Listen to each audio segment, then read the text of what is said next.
Question number 2টো সুধিছে পথৰুঘাট কোন জিলাত অৱস্থিত? অপশ্যন এ দিছে চিৰাং, অপশ্যন 2 দৰং, অপশ্যন 3 দিছে বঙাইগাঁও, অপশ্যন 4 দিছে নগাঁও। ইয়াৰ শুদ্ধ এনচাৰটো হ'ব অপশ্যন নম্বৰ 2 দৰং।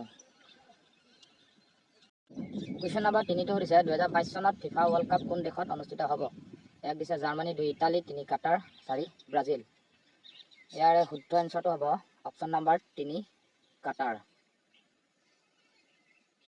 4 নম্বৰ কুৱেশ্যনটো সুধিছিল অসম চুক্তি কোন চনত স্বাক্ষৰিত কৰা হৈছিল? এই কুৱেশ্যনটো অসম পুলিচৰ খুব আহে আৰু ইয়াৰ আনুষংগিকভাৱে মানে ৰিলেটেড যিখিনি আছে সেইখিনি আপোনালোকে চাই থ'ব। অপশ্যন এ 1978, অপশ্যন 2 দিছে 1985, অপশ্যন 3 1885, অপশ্যন 4 দিছে 1895। ইয়াৰ শুদ্ধ এনচাৰটো হ'ব অপশ্যন নম্বৰ 3 1885। 1885 চনত অসম চুক্তি স্বাক্ষৰিত কৰা হৈছিল। কুৱেশ্যন নম্বৰ 5 হেণ্ড চেনিটাইজাৰত কি দ্ৰব্য ব্যৱহাৰ কৰা হয়? এইটো এটা খুব সহজ কুৱেশ্যন।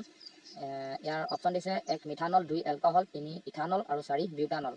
ইয়াৰ শুদ্ধ এনচাৰটো হ'ব option number 2 alcohol. Question number 6 সুধিছে বৰদলৈ ট্ৰফি কি খেলৰ লগত জড়িত? অপশ্যনকেইটা দিছে 1 ক্ৰিকেট, 2 ভলীবল, 3 ফুটবল, 4 বেডমিণ্টন। ইয়াৰে শুদ্ধ এনচাৰটো হ'ব অপশ্যন নম্বৰ 3 ফুটবল বৰদলৈ ট্ৰফিৰ লগত জড়িত। কুৱেশ্যন নম্বৰ 7 সুধিছিল উমানন্দ মন্দিৰত কাক পূজা কৰা হয়? অপশ্যনকেইটা দিছে 1 শিৱ, 2 কালী, 3 বিষ্ণু, 4 ইন্দ্ৰ। ইয়াৰ শুদ্ধ এনচাৰটো হ'ব অপশ্যন নম্বৰ এ শিৱ। উমানন্দ মন্দিৰত শিৱক পূজা কৰা হৈছিল। কুৱেশ্যন নম্বৰ 8টো সুধিছিল শৰাইঘাটৰ যুদ্ধ কোন চনত সংঘটিত হৈছিল? এই কুৱেশ্যনটো খুব বেছি অহা দেখা যায় আৰু এই কুৱেশ্যনটো নাহিলেও ইয়াৰ লগতে ৰিলেটেড ধৰি লওক আহে আপোনাৰ শৰাইঘাটৰ ৰণ কাৰ কাৰ মাজত সংঘটিত হৈছিল, শৰাইঘাটৰ ৰণ ক'ত হৈছিল, শৰাইঘাটৰ ৰণত কোন জয়ী হৈছিল, তেনেদৰে অলপ কুৱেশ্যনটো চেঞ্জ হৈ আহি থকা দেখা যায় আৰু সেই তেনেদৰেই কুৱেশ্যনবিলাক আহে। ধৰি লওক একদম চেম টু চেম নাহিলেও তাৰ ৰিলেটেড হৈ অলপ তাতে অলপ ভাল সলনি হৈ কুৱেশ্যনবিলাক আহে। সেইবাবে আপোনালোকে ইয়াৰ লগতে সংগতি ৰাখি তাৰ আশে পাশে থকা কুৱেশ্যনবিলাকো ভালদৰে চাৰ্চ কৰিব, তেতিয়া আপোনালোকৰ যথেষ্ট সহায় হ'ব। ইয়াত অপশ্যনকেইটা দিছে 1671, 1771, 1871 আৰু 1971। ইয়াতো শুদ্ধ এনচাৰটো হ'ব অপশ্যন নম্বৰ এ 1671 চনত শৰাইঘাটৰ যুদ্ধ সংঘটিত হৈছিল। কুৱেশ্যন নম্বৰ 9টো আছে সতী সাধিনী কোন ৰাজবংশৰ ৰাণী আছিল? 1 দিছে কোচ, 2 চুতীয়া, 3 আহোম, 4 খেন। ইয়াৰ শুদ্ধ এনচাৰটো হ'ব অপশ্যন নম্বৰ 2 সতী সাধিনী চুতীয়া ৰাজবংশৰ ৰাণী আছিল। কুৱেশ্যন নম্বৰ 10টো সুধিছিল মেৰী কমে অলিম্পিকত কেইটা পদক পাইছিল? আচলতে এইটো ভুল হৈ যায় চবৰে। মেৰী কমে পদক বহুত পাইছিল, এবাৰ বহুতো মেডেল পাইছিল, কিন্তু ইয়াত সুধিছে অলিম্পিকত কেইটা পদক পাইছিল। ইয়াৰ অপশ্যন দিছে 1 2টা, 2 অপশ্যন 2 এটা, অপশ্যন 3 4টা, অপশ্যন 4 3টা। ইয়াৰ শুদ্ধ এনচাৰটো হ'ব অপশ্যন নম্বৰ 2 অলিম্পিকত মেৰী কমে এটা মেডেল পাইছিল। কুৱেশ্যন নম্বৰ 11টো সুধিছিল কলীয়া ভোমোৰা দলংখনে কোন দুখন জিলা সংযোগ কৰিছে? Option A Dibrugarh Dhemaji, option 3 Nagaon Sonitpur, option 3 Lakhimpur Tezpur, option 4 Jorhat Majuli. ইয়াৰ শুদ্ধ এনচাৰটো হ'ব অপশ্যন নম্বৰ 2 নগাঁও শোণিতপুৰ। কলীয়া ভোমোৰা দলংখনে নগাঁও শোণিতপুৰক সংযোগ কৰিছে। কুৱেশ্যন নম্বৰ 12টো সুধিছিল WHO অৰ্থাৎ ৱৰ্ল্ড হেল্থ অৰ্গেনাইজেশ্যনৰ মুখ্য কাৰ্যালয়টো ক'ত অৱস্থিত? অপশ্যন এ দিছে New York, option 2 Paris, option 3 Geneva, option 4 London. ইয়াৰে শুদ্ধ এনচাৰটো হ'ব অপশ্যন নম্বৰ 3 জেনেভা। সৰু মুখ্য কাৰ্যালয় জেনেভাত আছে। ইয়াৰ লগতে আপোনালোকে বিভিন্ন ধৰণৰ প্ৰতিষ্ঠানবোৰৰ মুখ্য কাৰ্যালয়বিলাক চাই থাকোঁ। আচলতে মুখ্য কাৰ্যালয় এটা আহে, এটা ইম্পৰ্টেণ্ট কুৱেশ্যন তাত ইয়াৰ পৰা আহে। সেইবাবে গোটেইকেইটা বস্তুৰ মুখ্য কাৰ্যালয় ক'ত আছে, কি কথা, এইবিলাক লগতে আপোনালোকে চাই থাকোঁ ভালদৰে। কুৱেশ্যন নম্বৰ 13টো সুধিছিল খাচীয়া জয়ন্তীয়া গাৰোসকল কোন ৰাজ্যৰ জনজাতীয় বাসিন্দা? 1 ত্ৰিপুৰা, 2 মেঘালয়, 3 মণিপুৰ, 4 অসম। ইয়াৰ শুদ্ধ এনচাৰটো হ'ব অপশ্যন নম্বৰ 2 মেঘালয়।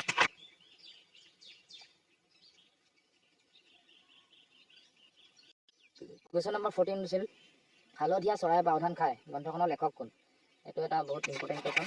অপশ্যন দিছে 1 জাহ্নু বৰুৱা, 2 নলিনীবালা দেৱী, 3 অনুৰাধা শৰ্মা পূজাৰী, 4 হীৰেণ ভট্টাচাৰ্য। ইয়াৰ শুদ্ধ এনচাৰটো হ'ব অপশ্যন নম্বৰ এ জাহ্নু বৰুৱা। কুৱেশ্যন নম্বৰ 15টো সুধিছিল অৰুণাচল প্ৰদেশৰ ৰাজধানী কি?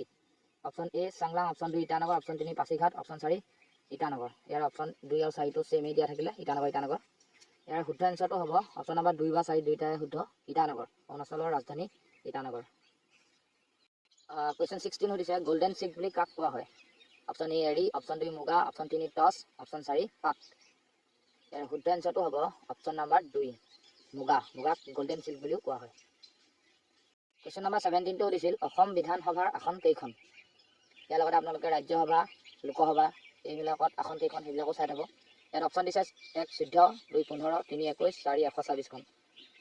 ইয়াৰ শুদ্ধ এনচাৰটো হ'ব অপশ্যন নম্বৰ 4, বিধানসভাত 126খন আসন থাকে। কুৱেশ্যন নম্বৰ 18টো সুধিছিল আনন্দ মঠৰ লেখক কোন?